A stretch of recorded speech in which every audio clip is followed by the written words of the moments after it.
नमस्कार, आप देख रहे हैं न्यूज़ 18 का डिजिटल प्लेटफॉर्म और मैं हूं आपके साथ सृष्टि शेखर।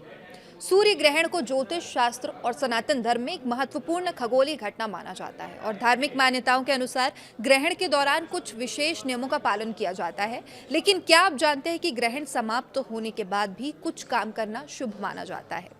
मान्यता है कि इन कामों से घर की शुद्धता बनी रहती है और जो नेगेटिव एनर्जी होती है, नकारात्मकता होती है, उसका प्रभाव कम होता है।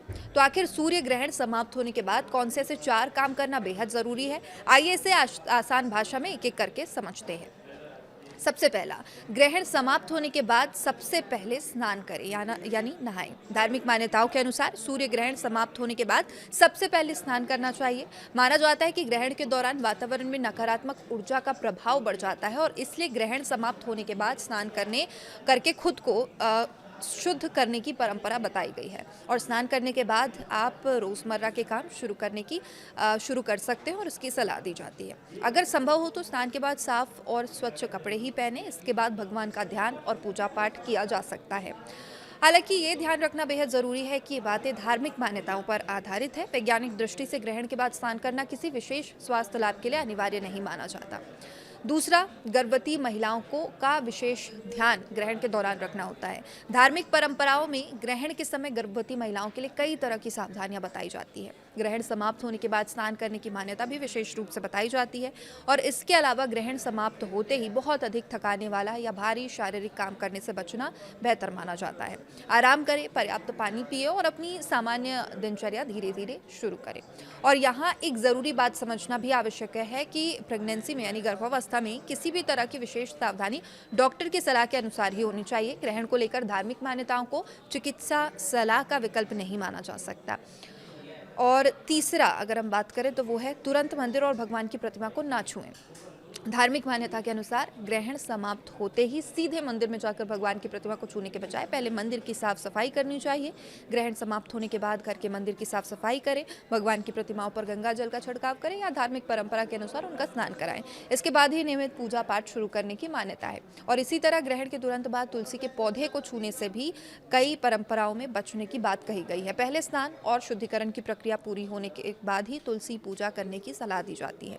इस पूरी प्रक्रिया का मुख्य उद्देश्य धार्मिक दृष्टि से जो घर है और पूजा स्थल है उसे शुद्ध करना माना जाता है। इसके अलावा ग्रहण के दौरान रखा हुआ भोजन सोच समझकर इस्तेमाल करें, इसकी सलाह दी जाती है। ग्रहण से पहले भोजन में तुलसी के पत्ते या कुशा रखने की परंपरा भी कई हिंदू परिवारों में देखने को मिलती है। धार्मिक मान्यता के अनुसार इसके भोजन को ग्रहण के प्रभाव से बचाने की मान्यता है।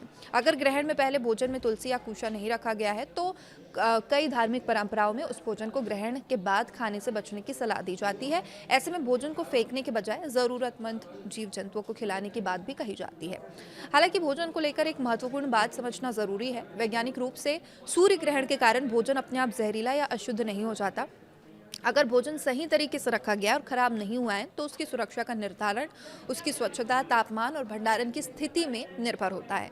भारत में इस बार सूर्य ग्रहण का असर दिखाई नहीं देगा, लेकिन सूर्य ग्रहण के समय की अगर बात करें तो 12 अगस्त 2026 की रात लगभग 9:04 पर सूर्य ग्रहण शुरू हुआ और 13 अगस्त की सुबह लगभग 4:25 तक इसका समापन हो गया। ग्रहण का जो चरम समय रात करीब 11:17 बताया गया था, लेकिन सबसे महत्वपूर्ण बात कि ये सूर्य ग्रहण भारत में दिखाई नहीं दिया, इसलिए भारत में इस ग्रहण के संबंधित सूतक काल मान्य नहीं माना गया। ऐसे में यहाँ सामान्य दिनों की तरह अपनी दैनिक गतिविधियों जारी रही और यानी अगर आप भारत में थे तो ग्रहण देखने का सूतक के कारण अपनी दिनचर्या रोकने की जरूरत नहीं थी। और वहीं जो लोग धार्मिक मान्यताओं का पालन करते हैं वे अपनी पारंपरिक मान्यताओं के अनुसार स्नान, पूजा स्थल की सफाई और अन्य शुद्धिकरण की प्रक्रिया कर सकते हैं। तो कुल मिलाकर सूर्य ग्रहण या चंद्र ग्रहण के बाद स्नान करना, पूजा स्थल की सफाई करना, धार्मिक परंपराओं के अनुसार गंगा जल का छिड़काव करना और भोजन को लेकर सावधानी बरतना जो है वो धार्मिक रूप से प्रमुख मान्यताएं होती है। ध्यान रखें कि यह नियम मुख्य रूप से धार्मिक और ज्योतिषीय मान्यताओं पर आधारित है। स्वास्थ्य से जुड़ी किसी भी स्थिति में वैज्ञानिक जानकारी और विशेषज्ञ की सलाह को प्राथमिकता देना सबसे ज्यादा जरूरी होता है।